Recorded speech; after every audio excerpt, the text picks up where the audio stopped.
Hi everyone, this is Jim. Welcome to this Blitz chess postmortem. This is a postmortem of my Blitz chess game number 204. I was black here. My opponent played e4. I play e5, looking for a normal king's pawn game. And we get the very unusual move, b3. So if we look at it, bishop b5, the Ruy Lopez or Spanish, bishop c4, the Italian, d4, the Scotch, knight c3, the four knights.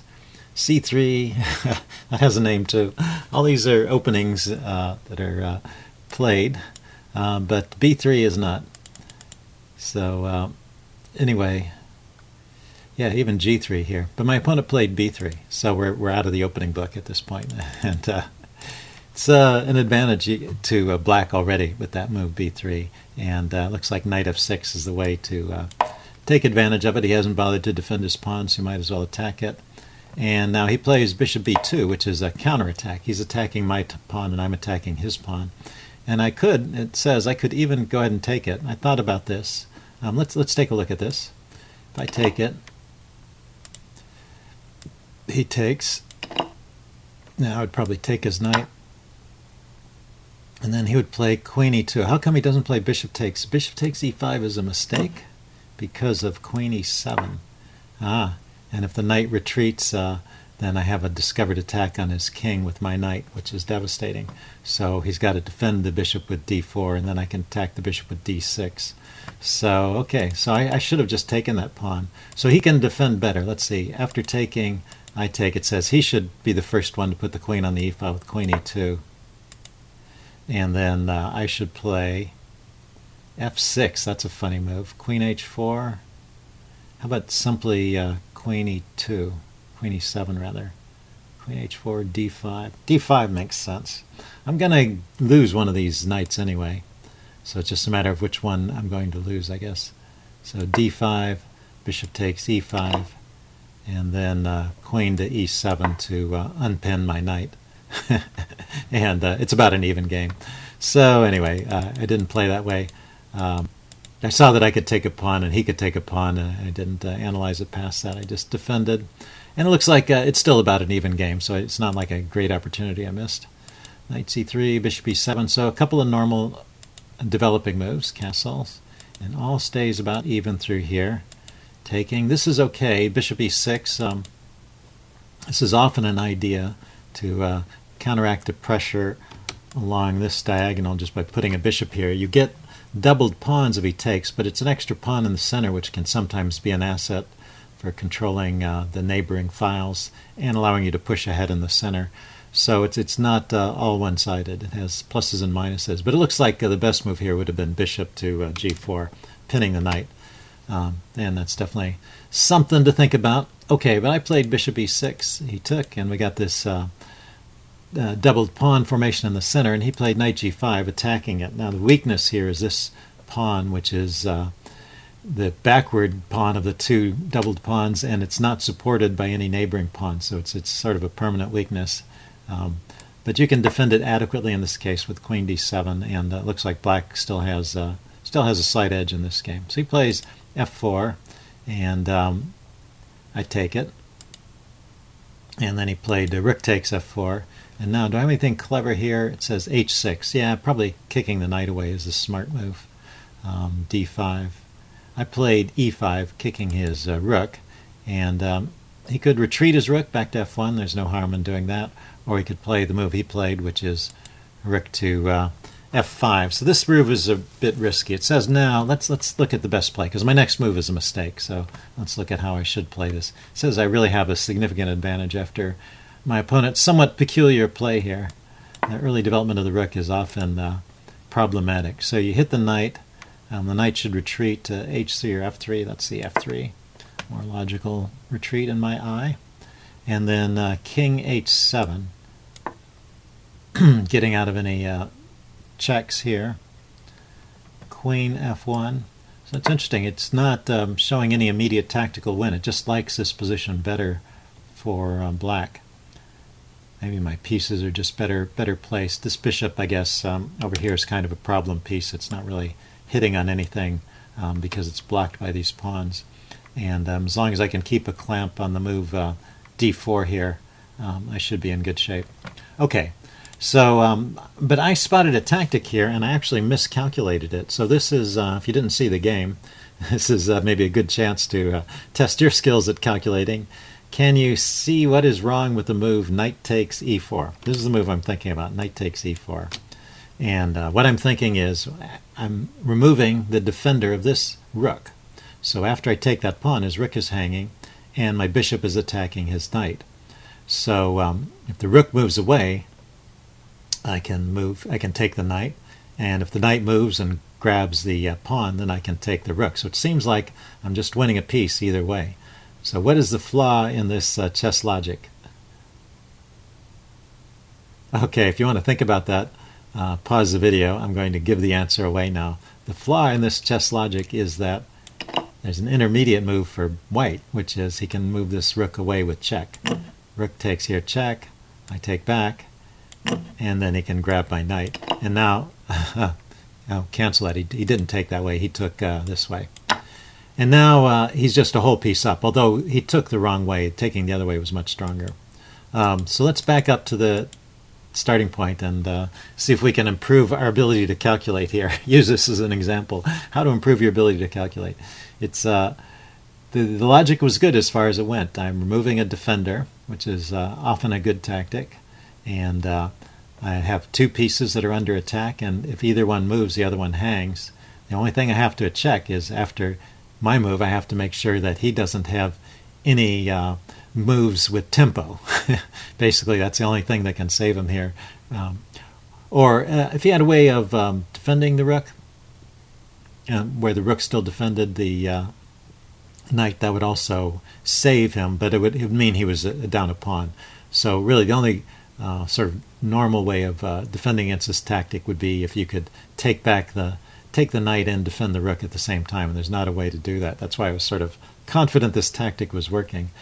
But you have to imagine the position in your head after the knight is on that square, after you've played your move, and you ask yourself, does my opponent have any tempo moves, particularly moves with check? And if you think that way, you might discover this move here. So now this is this sort of loose knight, so it makes more sense to take back this way. My opponent took the other way, and if he did, you'd see he's just a whole, well, it's not a whole piece up, it's 1.2, so it's more than a pawn but less than a piece, but a significant and winning advantage for white. So white should just slow down at this point. He should be saying to himself, okay, I've got a winning edge here against a higher rated opponent. I should slow down and play carefully and make sure I don't make any mistakes. And actually the very next move he plays is a mistake. Cancel that. He played this move. It's just so natural. I keep wanting to play that. But he brought the other piece forward. Now there is a logic to bringing this other piece forward. He's attacking and he's bringing more pieces into the attack. But this piece is still weak here, and I can undermine it by playing the move d5, which I did not play. Actually, I was a little distracted by the my poor calculation on the previous move, and I didn't pause to find the best move here. But I should definitely have attacked that. This is just a very typical kind of tactic you should always look for whenever a piece is under attack, even if it's defended adequately. If you just chase away one of the defenders, then a lot of times you can have a free piece. So this undermining operation by attacking the knight is the way to go. So what's his best defense here? It says d3 or queen e1. d3, just defending here. Yeah, so he has to give the piece back, basically. I would just go ahead and take it here. So that's how to get my piece back in this situation. I didn't. I reacted with the move h6, not the best move, so this keeps white's advantage. But then he plays queen h5, giving me a second chance to play the move d5, which now is still playable. I could also have just taken the knight.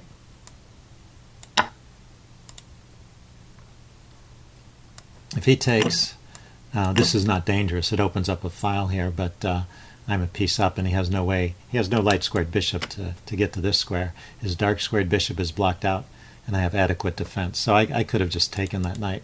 Instead, I was thinking about the previous position in the undermining, and this is a move that he leads to an equal position with maybe a slight edge for black. So it's not an awful move, but just taking the knight was simpler and better. Okay, so he can't really defend all of his material at this point. He chooses to play rook f1. Okay, so it's not the best move, but it's not that bad. It's one of the choices there. So I went ahead and grabbed the knight. Might have been more accurate if I look at this. Probably more accurate for me to take the rook first and then take the knight. Oh, and it also that's another point. It says rook takes f1, king takes f1, h takes g5. So it thinks I'm better off taking this knight with the pawn. That's interesting. Yeah, because my center pawns are kind of weak and I lose them after this. So that's the best way to play it. Okay, I grabbed the knight and he exchanged rooks. Well, he took the rooks off. And I took back with the bishop. Let's check that. Yeah, right. I can't take. If I take back with the king, it's mate in one. So it's a good thing I took with the bishop. Yes, you don't see that. Queen to f7 is checkmate after king takes on f8. Okay, so that was good. And knight e4. I just tried to get my pieces into the action. I kind of overlooked that I was hanging a pawn here. Not my best game, but I get a pawn anyway. I was attacking.